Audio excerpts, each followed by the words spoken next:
I watched it. Yeah, we had a couple people this week say they watched it. I get kind of really? nervous because I'm like, I hope it's a good one that they watched. Yeah, And if you just watched I love one. it when Maddie came in and she was like, Grandma watched it. Or Yeah, watches she it. told me your grandma watched it. It was me and like Griffin. And I she was said like, it's oh, hilarious. God. Yeah. And I was like, yes. She said she kind of like zones out in the middle. I'm like, good. Well, we're for all ages By around here. the time you get to the end, it's It's usually, rated R, but it's for all ages. Yeah. It actually is funny because Eat I for was thinking everybody. about this.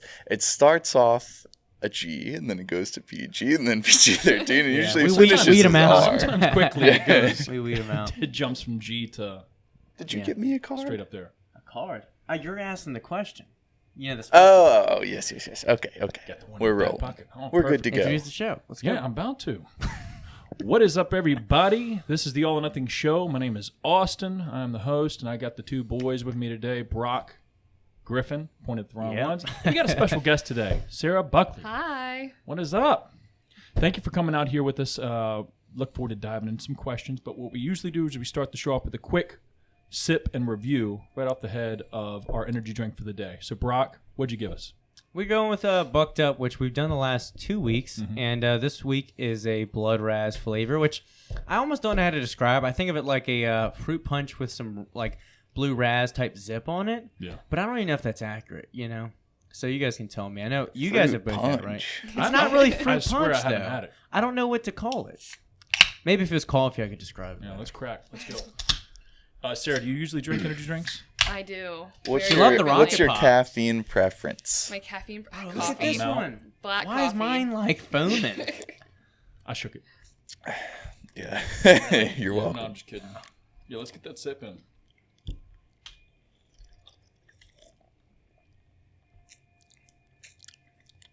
I know what you mean. Like, Yeah. it's like not fruit punch what it is. But like, What else would you call it? I'd say it's on the verge of bomb pop. I sometimes no, wonder. because when you taste the Rocket Pop, you're like, oh, that's what Bomb Pop is supposed to taste like. These other brands fuck it up. If you taste the Rocket, have you had the Rocket Pop? Of this? Yeah, No. you have, right? yeah. The so Rocket Pop is, the one with the flag. on it? yeah, it's Yeah. like 9 out of 10 actually. Like that's a red, white, and blue popsicle. It's probably, honestly, my favorite flavor from Bucked Up. You could have fooled me with this one then.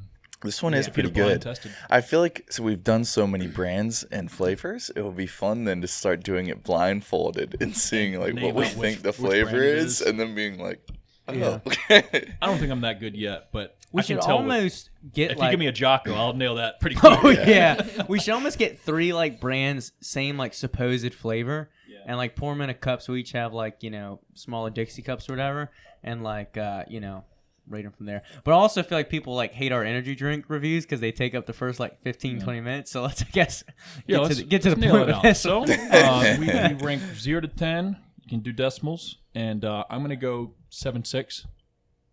7.6. 6-8. Okay. I don't regret it, but it's not. I'm not excited when I have So this. 0 being dog shit and 10 being a unicorn. Okay. Not possible.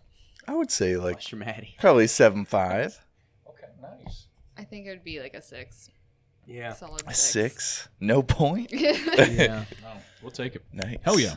Well, obviously we wanted to have you on, Sarah. We wanted to definitely talk about what you've been up to with training, a little bit of your story, your backstory of how you got into training and what got you into competing.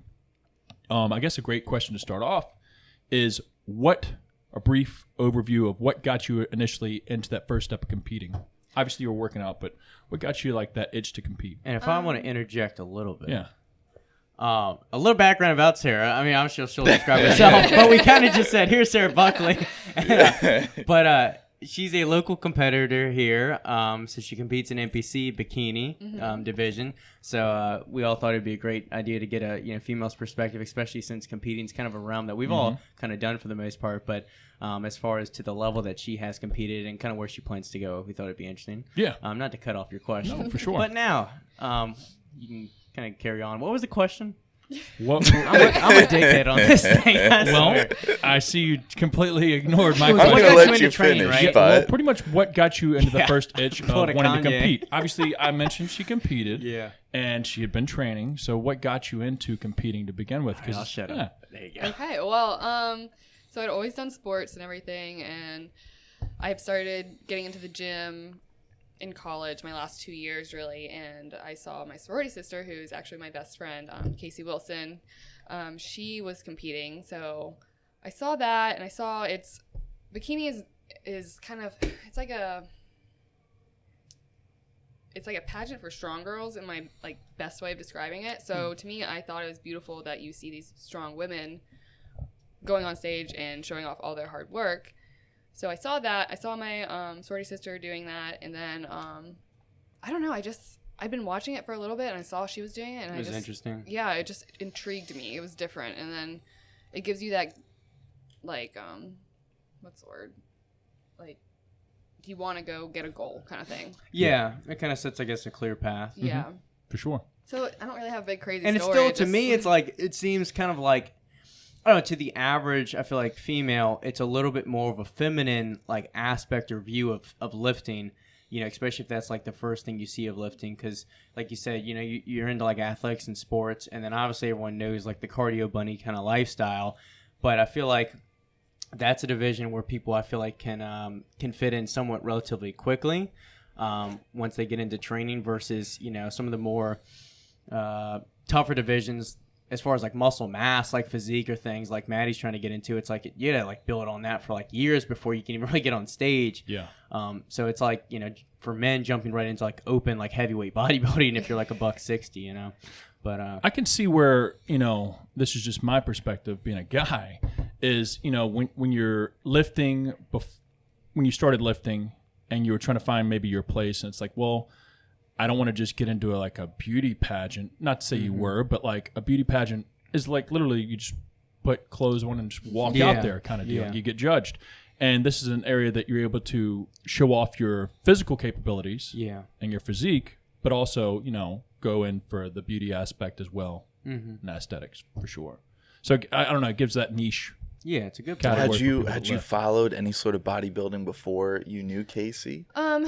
You know, on the Instagram, like the search history kind of one, those would pop up because I started looking into it and being like, what is this? Like, it's beautiful. You're in a sparkly bikini. You're strong, though. Heels. So what is this? So I started looking up, like, you know, Angelica, Miss Olympia, kind of started following a few big pros, and it just kind of took off from there. And then I feel like since Instagram has gotten so big and so relevant, I feel like it's been able to show bodybuilding more than it has been. And this is how many years ago? Oh gosh, my junior year of college. So I don't know how, 2018, 2016. Okay. Nice. Yeah. So it's been a while since I've been kind of interested in it. Yeah. Before that, like, had you known much about like women's bodybuilding? Did you have like your own preconceived notion about it? I was one of those girls at first that thought, leg day. Oh, yeah. Which is horrible because I feel like a lot of people don't realize, because, you know, like when you're not educated on training and what it takes to become a bodybuilder and stuff, you're like, at first, I know a lot of women that I don't want to be bulky. Yeah. But it takes a long time to get to that point. It's not easy. No, it's not I like wish it's it could like be bulky in a that, way. you know? Yeah. Easy So, muscle loser. I understood it enough because I played field hockey and lacrosse, so I understood that aspect of it. But what I needed was the nutrition that I didn't realize was such a big part of it. Yeah. Was it hard at first to like feel like you wanted to put on muscle? Did it feel weird to kind of intentionally want to gain weight like that? Not really, because I knew I wanted to sculpt my body. So I guess it didn't really click that, I don't know, like I wasn't like, oh, let's gain all this weight, you know how like guys are, I want to hit this certain weight kind of thing. It was more like, let's see what we can build. I try not to focus on the scale. Because I feel like absolutely. that's where the negative, especially I feel like for females. Yeah, I was just curious, like, do you have any stigma that was hard to get over, like when you first started doing it, not being in that world initially, and then like diving more into like having a competition or something like that in the future? Was it hard to kind of like get over any humps that you had before in your head, as far as like, you know, putting on muscle or like eating a certain way or training a certain way? Yeah, did you know what I have mean? a stigma of food? Like, did you ever have a bad relationship with food before that, I guess? You know, was it tough to like be like, oh, I need to eat more, or really focus on the food more? So I was fine. Like, my relationship with food has been an up and down kind of thing since competing. So going into it, I didn't realize you need to eat this certain amount. I clearly wasn't eating the right stuff. And then I had 2 seasons. I say like that in quotes because my first season I kind of just like ran into it and then like jumped back into a season. Yeah. I wasn't in the right spot to go into my second prep with food because I was so like, oh my gosh, I'm so lean. This is so cool. Like, what do you mean I'm getting softer? Like, I feel like a lot of people don't understand, like, it's okay. Like, you're not supposed to be that lean. So for me, in the beginning, it was really hard to know, like, okay, now you have to eat more. You have to put on the muscle. You have to soften up. Like, it's okay. Yeah, once you see those like lines. abs and those like veins for the first time, though, you kind of like get used to it. And then once you start losing it, you're like, oh God, even though like, you know you can get it back, but you don't want to like, lose that condition, even though you know you need to. It's kind of like a mind game. Yeah. But so after learning from that, because after my first national show, I just wasn't in a good spot food-wise, like relationship with food. I rebounded really bad because I kind of went off the rails. I was like, freedom! Like, oh my gosh! Like, didn't quite understand the whole process. And then I took some good time off from the stage to get back on track, learn to enjoy the off season, which is honestly now my favorite. I'm enjoying off season right now. It's like, it's weird how you can train your brain.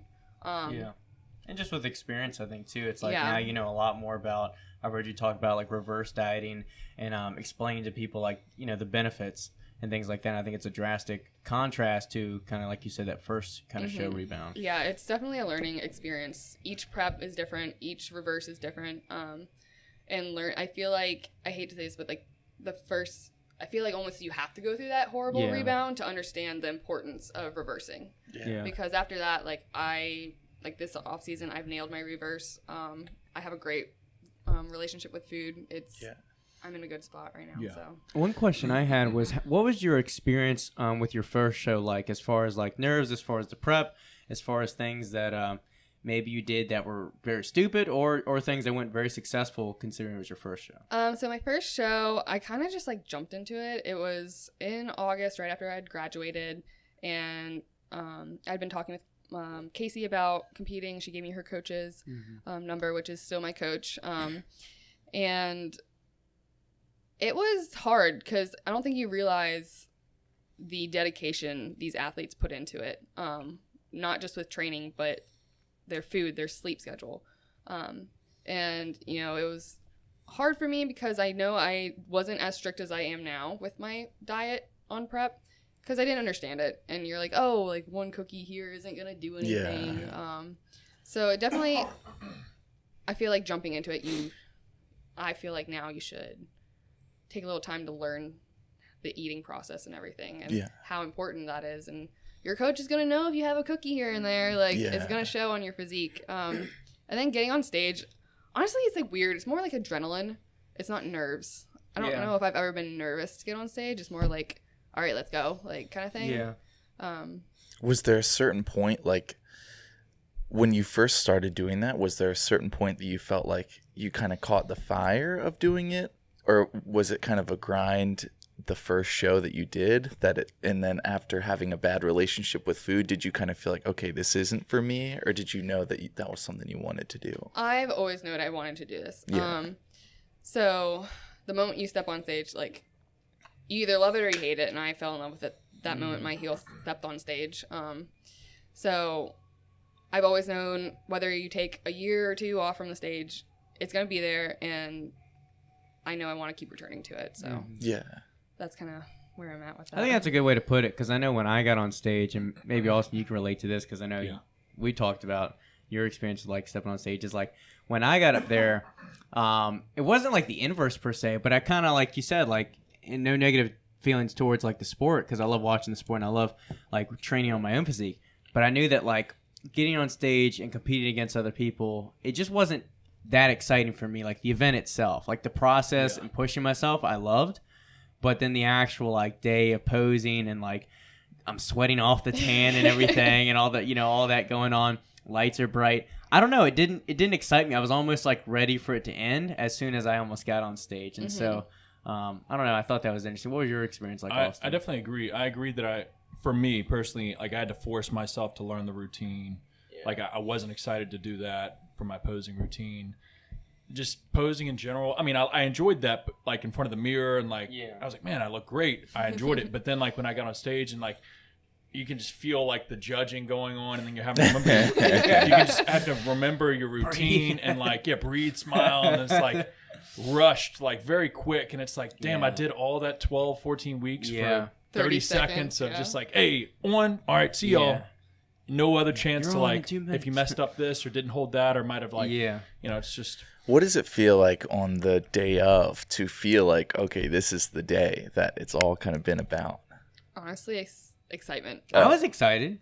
I mean, I think excitement was still there. I just think I was almost like, I don't know, like you said, like I just felt like rushed, and I don't know, even when I don't know, I just was like judging my own like performance up there and like, I didn't hit this pose or this or that, and I was just kind of like, I don't know, ready to move on with it. I don't know, it was weird. Sorry, Brian. No, you're fine. I was going to say, I have a question really quick for all of you guys, because you all have been on stage. Like, I remember when you were prepping, you would do your posing like every day, basically, and your cardio, and you were very strict with everything. And then Austin, like, I know you like training. Dieting was like, meh, something you did. Yeah. And then posing, not a fan of. And then I'm not sure for you, Sarah, like, is there anything, what would you say is like the best thing that you enjoy about the whole process, and then the one thing that's like you're not kind of indifferent to or not really that into? I don't know if there's anything I'm indifferent or anything, because I just love the entire process of what bodybuilding is. I love the prep part of it because I am such a type A person when it comes to schedules and everything like that. I love seeing the changes your body goes through. I like the cardio. I say I like the cardio, but like I hate the cardio, but then afterwards you like it. And so that's that prep part. And then I love the training. You push yourself in the gym every day. It's kind of like therapy to me, like everything about it. So I don't know if there's something I don't like. Which is a good sign. Yeah. So I mean, it means I'm doing something right, Yeah, right? True. But my favorite thing, right now, my favorite thing is just training as hard as I can in the gym. I mean, you don't stop training as hard as you can in prep because you should be pushing yourself 100% all the time. But with the extra food, because I'm in off season right now, it's just so enjoyable to be like, oh my gosh, I just hit another PR.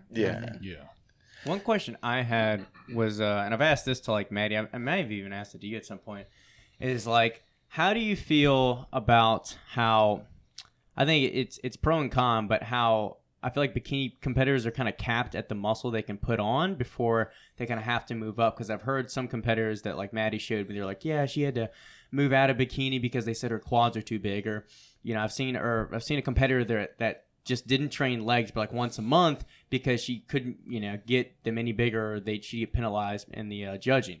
So how do you feel like that either, I don't know, what are your thoughts on that overall?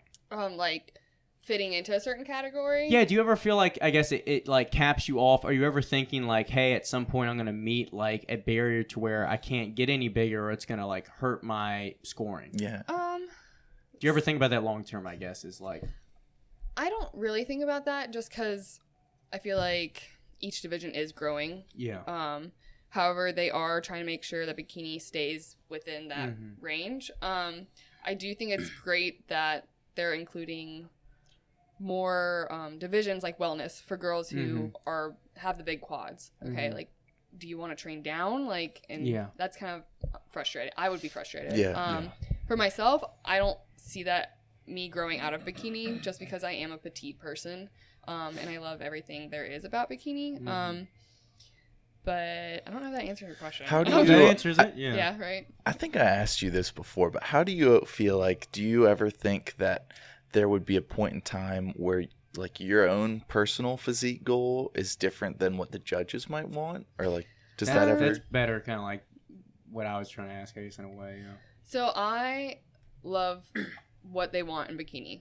I don't think I would ever, my mindset of what I'm trying to do would ever not go with what the judges want or make me think that I need to switch. Because I do love that X frame, the tiny waist, broader shoulders, big glutes. I love everything about that. So I don't think that it would really change for me personally. I just think for each person, you need to find where you fit in. Yeah. If you're built for figure, don't try and force yourself into bikini. Take pride in being a figure. Like, yeah. All those divisions are beautiful in my opinion. So I don't know if that answered either. No, that's good because I think, we've talked about it before on the podcast, like classic physique, right? And me and Griffin are a big fan of sometimes the smaller guys in those divisions because of the shape or the lines or the conditioning they bring in or the proportions. But sometimes, if you just let it just, go wild and you don't have exactly what you're looking for, a weight limit or something, then you get like current day open bodybuilding where they're just these mass monsters. And I feel like, they got these guts and just the shape and aesthetic isn't there as more. The average person, for the most part, the average person wouldn't want to look like these people. But, back in the day, I'm sure they'd look at, Arnold or Frank Zane and be like, man, that looks great on the beach, But now that, you see Phil Heath strutting down the 300 pounds, you're like, I don't know. What would you say as far as, like, since you first started, are there any lessons in particular that you've kind of like learned from being a bodybuilder or like bikini competitor that you feel like you've kind of applied into day-to-day life as well, or like during school or anything like that too? So it's definitely like changed my lifestyle 100%. I used to be like a college kid, go out, party, eat whatever you want, mainly like carbs and like cheese, like all that shit. But like the 2 a.m. I know, foods. right? But now my lifestyle is completely different from before I started bodybuilding. The consistency, I pretty much do the same thing every day. Yeah. I eat almost the same thing every day.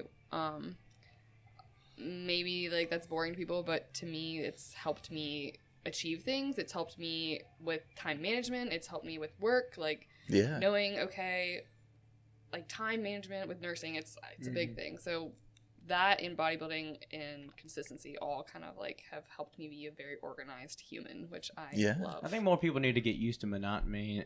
Man, I don't have to. Monotony. I was thinking monogamy and then monotonous. No, don't get used to that. I agree with you. Eating the same food. Yeah, I think boring routine. People need more of that. I've eaten the same food for the past years. There's nothing wrong with it. And I think that from like waking up to going to bed, finding peace in the day to day, because I feel like we all have, the same kind of day to day that, there's only so many vacations you can take a year. And I feel like if you can, if you can maximize like your day to day experience or find fulfillment in that, it makes life so much better, because otherwise you're not just pining for this thing that's somewhere off in the future and stuff too. And with the food thing, so like I know a lot of people do the if it fits your macros. I personally like being on a meal plan. Yeah.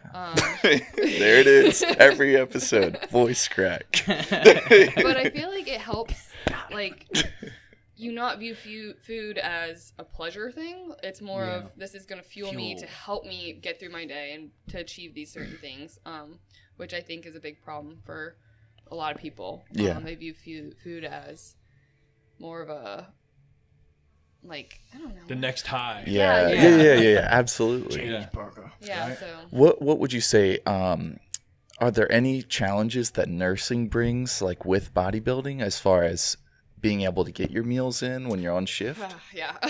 So I work outpatient with oncology patients, which I love my job. It's more of a structured schedule. So I only work 4 days a week. I get weekends off. It's great. Nice. When I worked inpatient in the pediatric ICU, I kind of was like shoving chicken in bags in my pocket and didn't know when I was going to really eat, because inpatient is just another beast. And then I was working night shift, so I wouldn't eat that entire shift because I try and stay on a normal schedule like for humans. Because then you just get all whacked out. So nursing has definitely not made it easy. Now that I'm in my new job, it's a lot easier. But props to all the inpatient nurses who still go through prep and bodybuild and figure it out, because it is not easy at all. What was that like as far as working night shift and then trying to maintain a normal schedule? Because I used to train like traveling nurses or other people like that. And when you do the 7 p.m. to 7 a.m., and then they would come in and work out with me at like 10 or 11 a.m. It's like they would just sleep for 3 hours and then go home, sleep for another 3 hours, and then go back to work, basically. So I was a gremlin, Oh. so me and night shift did not work very well, even though I was on it for a while. You kind of have to figure out what works for you. What worked for me was I came home, I did my cardio, and then I went to sleep, and then I would train, and then go back to sleep, kind of thing, like break it up. But I think every person's different in that aspect, because night shift is just a beast in its own. Dang. One question I was thinking about when I was thinking about questions for you that would be good is, what is the difference like with Gannon's diet and your diet? The difference, Other than obviously more food, but like types of food, what's the pantry look like? What are grocery trips like? I have more spices and seasoning, for sure. Because we both have our own little cabinets. Oh, nice. He eats more, like, he likes to drink his egg whites, which I think is disgusting. Quick. Yeah. But I can see him being. Are he they just eats a lot. flavored? So. Flavored egg whites? Have you seen those at the Arnold? No. Gross. Ew. I forget what the company is called, but they make them like Muscle Egg. yeah, Yeah. like Oh, birthday okay. cake No, flavor I've with not seen sprinkles. that. It's expensive. Yeah. But our food is Weird pretty much priced. the same. He's been in an off season longer than I have, so he obviously can have pizza a little more frequent than I can. But Yeah. he still eats very clean. It's just a lot. Like, I don't know how he fits all that into his stomach. Dang. But we pretty much eat the same stuff: chicken, ground beef, steak. Pretty basic foods. So Has not your vegan. No, absolutely not. Dang. How has your split kind of changed over the past maybe year and a half or so? It really hasn't. How do you feel like, as not to interrupt you, I'm Yeah, sorry, no, you're but fine. like with each show having maybe areas you want to work on, does that ever tweak like what you then have to do, or does it stay Yeah. pretty consistent as far as split wise? So my last off season, I wanted to build my lats. So instead of just doing it once a week, we built it into 2 times a week. This go around, I still have lats like back twice a week, but we've kind of kicked up the glutes. It's not just a leg day. It's like I have a whole day just for glutes. So you kind of tweak things with what the judges tell you. Like they told me after North Americans last year, round out the glutes. So that's what we're doing. And then after Universe, which was 10 weeks later, I think, I had lost a lot of muscle. I'd been on prep for 9 months. So Dang. Yeah, with COVID. they told too. me I just need to build, bring up the upper body. So we're kind of just, we threw arms in there, and I'm not an arms person. Oh. So yeah, I mean, it tweaks a little bit, but I don't really change too much. Yeah. Like the rotation of everything. How many times have you competed so far since day one to now? Let's see. 5 shows, I believe. And what's the time span between those? Do you give an estimate for that? So my first show, I had a 3-month off season, which is not an off season at all. Then I jumped into a prep, and then I qualified after it was a max muscle show in April. I qualified for nationals, and that was another 16 weeks between shows. This past season, my whole schedule got messed up because COVID. But I did North Americans and then 10 weeks apart. But between the first national show and my second national show, I took 10 months off. Wow. Which I think is a lot better. Yeah. I feel like people need to do that more in the sport because you're only going to make changes if you Yeah. take the time For sure. to grow. So what do you think? Like you've been competing for maybe 2 years? Yeah, I'd say 2 years. A good solid, Solid. 2.5. What's the next show in your sights? Yeah. See, that's the $1 million question. I know I want to do a fall show, so I'm thinking about doing North Americans again. If not, definitely nationals. I want to have a few shows lined up, but it'll be in the fall for sure. Yeah. Nice. So when you last competed, were there things that you feel like you learned from that to where you're changed? Obviously, judges gave you feedback, whatnot, and your coach was sort of giving you a program. But are there things that you're implementing besides, the extra days of legs or glutes and stuff like that you're going to be implementing with, your training or nutrition that have been a huge change from the last one? So going into to Universe from North Americans, we changed my food up per my request. I had been eating tilapia for months and I was just tired of it. So I asked if we could switch it up a little bit. So we implemented ground beef. We changed a few things, which I didn't place how I wanted to at Universe, but I learned a whole lot. I learned don't change what works. Tilapia works. So the changing the food too close to show, that was a mistake. We found out that I need to carb up a ton. We're going to be using Protan to do it myself going into shows instead of the whatever is there. Because I just had a lot of issues going into Universe, and they're all pretty much my issues. So you just learn as it goes. How is that as far as like having a different outcome than what you want? Like, I know that when you guys have done shows, it's kind of just been to do it or, just to kind of have a goal in sight. But when you have a more serious mindset around it, how is that as far as kind of coming off of that? And then how is it kind of transitioning from feeling like you didn't go how you wanted to learning maybe what went wrong, or kind of maybe addressing that with your coach or other things like that too? So last season was an interesting one because of COVID and it changed everything. I was going for my pro card and I did not achieve it. I came from placing 3rd at North Americans to 11th at Universe, and I took that very hard. At first I didn't really understand. I was just kind of felt like I got broken up with, like very, very upset about it. But not at the judges at all or anything like that. It was more just because I felt like there must have been something that I could have done differently, and it was frustrating to me. I took a few days to actually allow myself to be upset because I feel like it's important not just to shove feelings away like that. And I spoke with my coach, and we realized, okay, like I said, that my tan was off. My diet was not what it should have been. It should have been the tilapia, what we had going into North Americans. Carbing up, because after prejudging, I ate a bunch of brownies and cookies, and I looked like 10 times better than I did going on stage.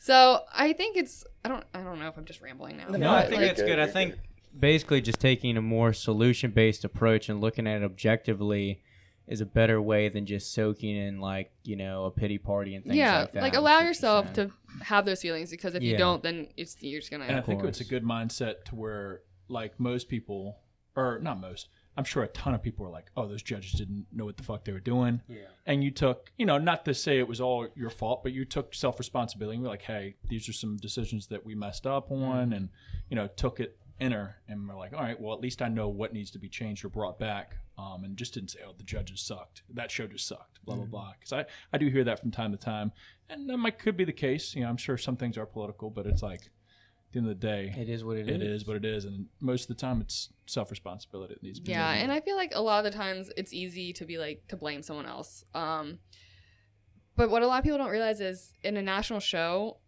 especially with COVID being all crazy and people eager to come out, they want some normalcy. Everyone looks fucking great. It's not like you're like Joe Schmo getting on stage and like, oh, how did he win, what the heck?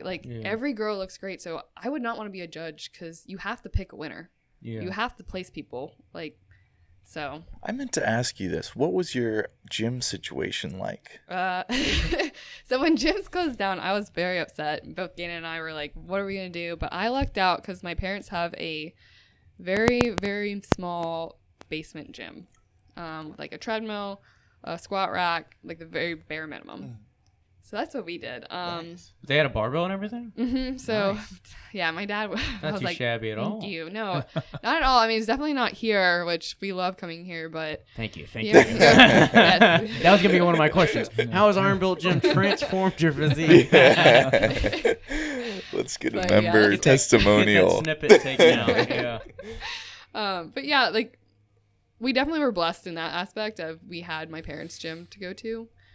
Because if not, I don't know what I would have done. I know Gannon was in a bulk, so he kind of had to go into a maintenance phase, which kind of sucked. I was in a prep, so I feel like that's easier to transition into not having crazy amounts of weight and stuff, because you're not trying to put on the weight. It's more of, all right, well, now I got to do more cardio. Yeah. Random question, and not to like put you on the spot or anything, but just seeing Maddie kind of go through it, how was it picking a coach? Did you do that just because Casey had her as a coach? And have you always just kind of figured that that would be your coach through and through? Or was it kind of one of those things that you've looked for others? So I knew that I wanted a coach, obviously. I know people do prep themselves. I would not want to do that because that's a lot of thinking when you're in prep. But Casey gave me Maria's number and information, and I reached out, and I think it's really important for people to interview your coach, like a potential coach. Don't just jump in because all their girls look great, or they I've heard have some wild stories about coaches. Yeah, some of them are just crazy. Like you don't Crazy sport. Yeah, but like the things that they tell you is normal to do. Like I've heard someone say that she took like laxatives all through peak week. And I'm like, Wow. I'm like, Yeah, I feel like the things Trust I've me, heard I'm a with doctor. some women on prep is like, I mean, yeah, from laxatives to, I mean, almost like, you know, adding salt to like leaves and branches, and that's your diet. It's like, Jesus Christ, yeah. I don't know. I thought it so it's like dangerous. I reached out to Maria and we talked and we just kind of clicked right off the bat. And I like that she understands the female body because it's different from males. We have different hormones, so that was really important to me that my coach would understand how the importance of getting your cycle back and all that. Yeah. Not to bring that up for you guys. No. Like, it's just that's definitely an issue. I feel like I think it's important to have a coach that's not like a yes man, or in this case a yes woman, that, you know, they're going to be real with you, they're going to be honest and say, hey, we got to bring this up, or, you know, they're going to hold you accountable. Yes, which was so when I rebounded really bad, I stopped checking in with Maria because I knew like I had gained 30 pounds in like a month. Like, it was not a good look. And she still checked up on me. I was like, hey, where are my check-ins? Yeah. So I was like, I don't really want to send you them, but I am going to because I'm kind of going down a rabbit hole. Yeah. And she was like, okay, why don't we get back on a plan? That's good, yeah. I appreciate that because I feel like not many coaches would do that, you know. They would just left you out to dry. Yeah, I'd be like, okay, like, where's my money, like, kind of thing. But no, she checked up on me, and she's an amazing coach. Like, she's not just a coach to me; she's family. So. Yeah, absolutely. I had something I was gonna ask. I think I had one more good one I wrote down.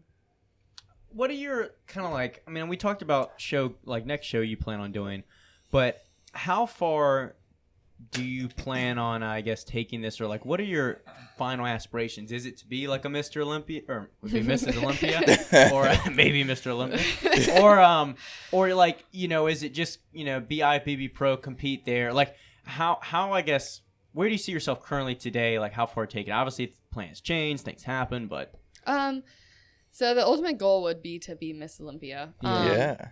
But I also think it's important to do smaller goals to get to that big goal. I would love to first get my pro card. Of course. That's the ultimate goal right now. And then compete in the IFBB, rack up enough points, maybe go to an Olympia. Yeah. And then maybe one day be Miss Olympia. That would be the dream. But, you know, everyone wants to do that. So it's kind of like, let's get these little goals first and see if we can get there. So. Yeah, that's good. That's good. What are some pet peeves that you find yourself within the fitness industry, whether it be other chicks that want or think that they're competitors, but maybe are wish-washy? I feel like that's a good question because I'm sure with the tea. Yeah, right. Well, I'm sure, you know, with guys it's maybe not as bad because everybody's just a bro. But like, I'm sure with chicks, like it's like you see some and they're just not in it, but they want to be. Or they think they are. You got any thoughts about that? Like, So my biggest pet peeve is, I guess, girls promoting, I'm only three pounds above stage weight. Oh, yeah. That's not healthy. Yeah. Like, because you're showing these people who aren't as into fitness, like, thinking that that's sustainable, and it's not. So that, to me, has been a big pet peeve of mine. It's, like, kind of frustrates me. I talk to Gannon about it all the time because I'm like, these girls are showing these younger girls, like, stay super lean, like, whatever, like, no, like, in order to build, which is called bodybuilding, for sure, you need to eat in a healthy way, not going out to McDonald's, but like promote a healthy lifestyle and growth. And I think due to like just natural hormones itself. Women should, if they're trying to grow, should get a little bit softer than what's expected, probably, Yes. to actually grow. Now, fortunately for guys, the higher testosterone levels, we're able to stay a little bit leaner, but still grow. Some can blow it out, but But I think there's still like a body fat range to where you put on the best muscle. most like I definitely. think for men, I've seen or heard it's like 10 to 14% body fat. I thought it was 22. Oh, You're fuck. like, dang. What am I doing? That's ideal. But like that's a good spot to gain muscle. When you're lower than that, I mean, sure you're going to be in a growth phase, but it's just not as optimal for your body, And I think for women, I'm sure it's the same deal. Obviously a different range, but same concept. Yeah, and it's when you stay that low, your energy is low, and whether you're quote eating for days or whatever. yeah. Unless you're some genetic freak, you're not going to stay that lean, and you're going to burn yourself out because you're being so restrictive on your diet. Like, yeah, I don't know. Your it's just body not can't grow off sustainable. air, No, It's yeah, gotta you grow need off to feed calories. yourself. I feel like we're thinking way in the long term, but I feel like for life after competing, if you're just have lived this life forever where you're just lean, teeny weeny, and you don't eat enough food, and then now when you're like, okay, I'm done competing, whether it's 3 years from now, 10, 20, whatever it is, you need to have that sustainability, understanding your body, what your body needs, what food, is for your body, and have that healthy relationship with it. For sure. No, I agree. 100%. Speaking of like more fitness pet peeves and just other maybe taboo things, is there ever a point that anybody or you see other fitness chicks that are promoting taboo things, maybe darker things such as drug use and stuff like that for, I'm sure, bikini dark arts. and figure. And obviously when you get higher up in those ranks, the drug use is probably more rampant or normal. But is there a thing of that? I mean, since I'm not in that area with females, is that a big thing right now with bikini competitors I don't utilizing really see PEDs? I don't really see a lot of people promoting it. A lot of people, if they're doing it, they're hush hush about For sure. Especially with females, it's a little more, I feel like, taboo. Like you said, like men come out and are like, I'm taking this and that. Like, Yeah. this is what I do. But females, I see if they do come out saying that, it's kind of like, whoa. Like, Well, what the even heck? to grow, but also cut. I'm sure a lot of women that are taking the extra jump or, let's say, stretch to try and lose a little bit more, lean up with, drugs such as T3 or clenbuterol and stuff like that to try and shred down. I'm sure that could be a thing. And I don't know. I'm not, like I said, I'm not in that aspect. You're natural. But, well, I'm not, I don't know. I mean, I just didn't know about the female side. I think, especially because I compete in NPC, so it's not, Run what you brung. yeah, and a lot of people just don't really talk about it, like females wise. And my opinion is, if you're gonna do it smartly. Don't do what your boyfriend's telling you to do, like, or something like that. Do your research. Yeah. I don't think it's smart for people to push things on other people. I think that should be Especially everyone's. females. Yeah, I feel like that should be everyone's own decision. No is no. Because I've heard plenty, and even local coaches telling their female competitors, low dose of testosterone or this gosh. and that. And it's like, you're wrecking these chicks, dude. Yeah. They don't even know. Not long Like, term. or I'm sure maybe some know and they're just like, screw it. I want to do whatever it takes to win. But then it's like, especially for My a female, only issue with it is, and for males and females, is like if they're like a year into lifting and they For think sure. this is what The I drug want is- in my life, Yeah. but they don't really realize it's a hobby to them now, and it's not really a lifestyle they want to do forever. For sure. I see a lot of people like dive headfirst into competing. They're dieting, and then they're like, "This is like who I am now. I'm a bodybuilder." And then it's like a year later, it's like they're doing something completely different. Yeah. And then it's I don't know. It's dangerous to do that, and then add life-altering like drugs on it, and then I don't know. For sure. Kind of random, but I was just curious as far as you've kind of gotten deeper and deeper into like bikini or competitor style like training or dieting, was that something that you've always kind of had, that like, training mentality or like kind of fire for lifting, to where like I remember when I used to see you at Willow Lawn when I was working there, when you're a competitor, I feel like you just have a different work ethic than like a casual gym goer. Was there anyone that like did you and Casey live together to kind of know like what that was like? Has that been something that you've always kind of done yourself and kind of figured out how to push yourself? Because I feel like when you go into a casual like AmFam, Golds, this and that, like it's kind of a roll of the dice to where you might be the hardest worker in the room. Like there might be other people that are similar, but I just remember like when I first went to AmFam, like you hear just like the vacuums going, and it's not a really like it's not a training conducive environment. If that makes sense. At Iron Bill Gym, we have straight killers. I say the worst gym is VCU for that. Oh yeah, super. Dead solid. No music, no mirrors. Really? You can't wear a crop top. You can't wear a tank top. Yeah, I wouldn't Yeah. be allowed in there then. Yeah. that's intimidating. Yeah. Yeah, I worked there for a while. Yeah. Quite a gym. But to answer that question, I feel like because I played sports, so I always had that mindset of you don't half-ass anything you're Yeah. doing. And then when I started getting into lifting in college, Casey's little, we came really close, and she's a good friend of mine now. So she had been training with Casey. So I have always been like in that competitive mindset of, okay, you're here to lift, you're here to work kind of thing. Not, I'm here to talk and like socialize and like, yeah, that's great. Like catch up really quick. But I feel like I've always had the guidance at least to do it with a purpose. So now we'll dive into some of these questions. I'll kick it off. As a reminder, these are Answer the Internet questions as fucked up as you are, some Barstool Sports questions. We haven't done these in like a week or two. Yeah, it's been a minute.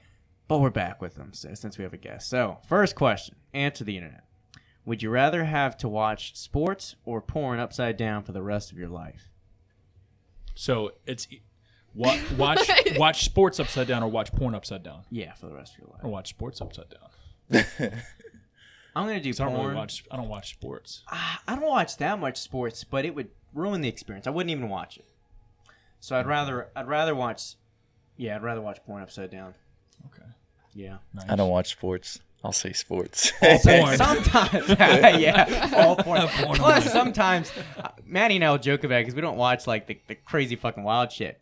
But sometimes the positions are so stupid. Upside down might be right side up. Well, I was gonna say, Do like, it. I feel with sports you get a little confused with what's going on if it's upside Yeah. down, but then at least with porn it's like, Oh, it's still okay, going it's in pretty there. straight. It still looks it's alright. still interesting. It's like might make it a little more interesting. It's still in. Perfect. I will go with mine. If I can grow some nails. All right, mine's Answer the Internet. Would you rather change genders every time you sneeze or not be able to tell the difference between a donut and a baby? Wow. Wow. Just open this fresh box of dozen babies. jelly. Would you rather change genders every time you sneeze or not be able to tell the difference?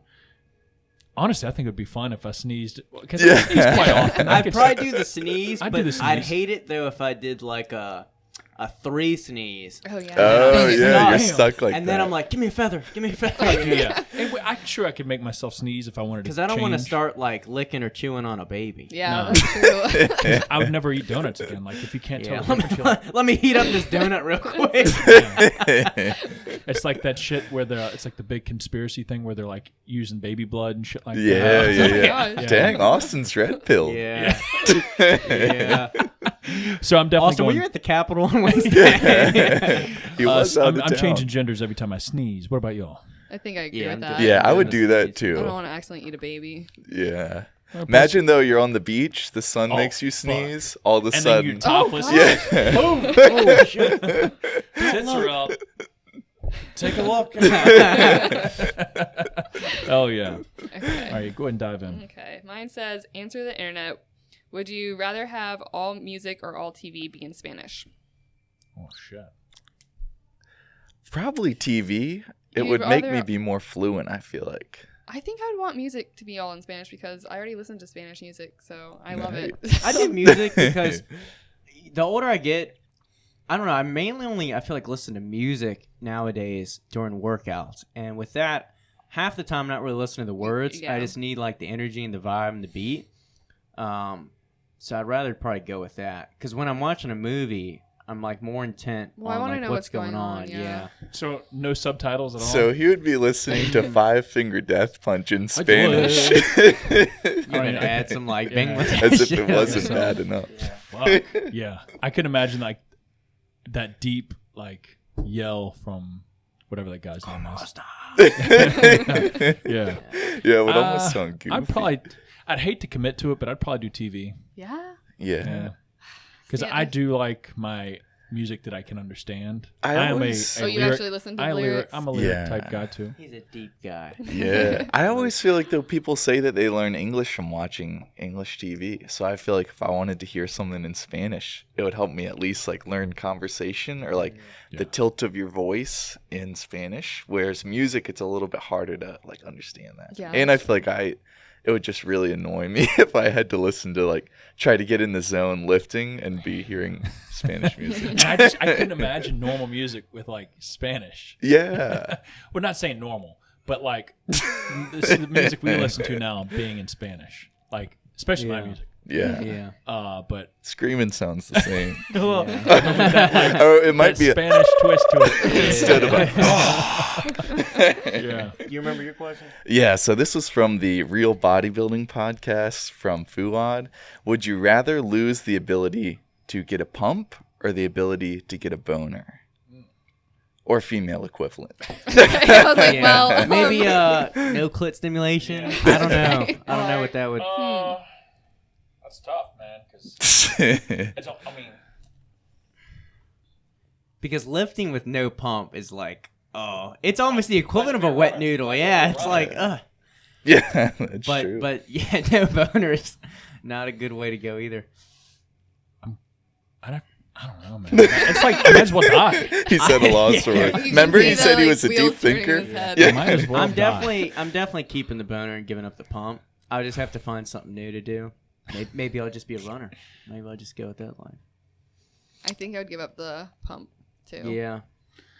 I Pump's could gotta give up the go. pump because I feel like even without a pump, you can still like train or set PRs. Like I Yeah. would just like do it by the book more so of like, all right, I got to do 10. Like, we just suffer. But I view this question very different from the one that we answered last week. Did you listen to the end last time? I think It was either give up training or give up sex. Oh yeah. And both of us gave up sex. Wow. Mainly because... Abstinent brothers. Yeah. Priesthood coming in. Mainly because it's like training is like, 1 to 2 hours every day. You're enjoying it, blah, blah. It's like lifelong. With like sex, it's like, it's obviously phenomenal, but it's not nearly as long. He keeps It's not saying nearly- phenomenal, but then he keeps saying he'd give it up. You answered the same way. How would you? I know. I train every day. Well, I guess because there's like in a relationship, there's more than just the physical part. Yeah. So that's what I'm saying. I think that's what you're. Yeah. Yeah. Yeah. I don't think he believes you.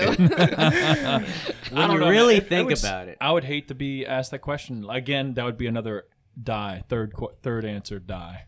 Hopefully, die Yeah. quickly. I can't decide. I Die can't under the decide. bar or something like Yeah. that. Yeah.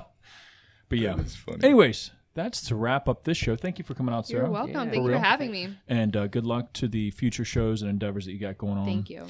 For everybody that's watching this, make sure you follow us all in the description below. Keep up with us on social media. Share the and podcast. Share the podcast. We're Come making on. upgrades. We are trying to keep absolutely. y'all happy and bring some quality to this joint. So until next time, guys, we are out of here. See y'all.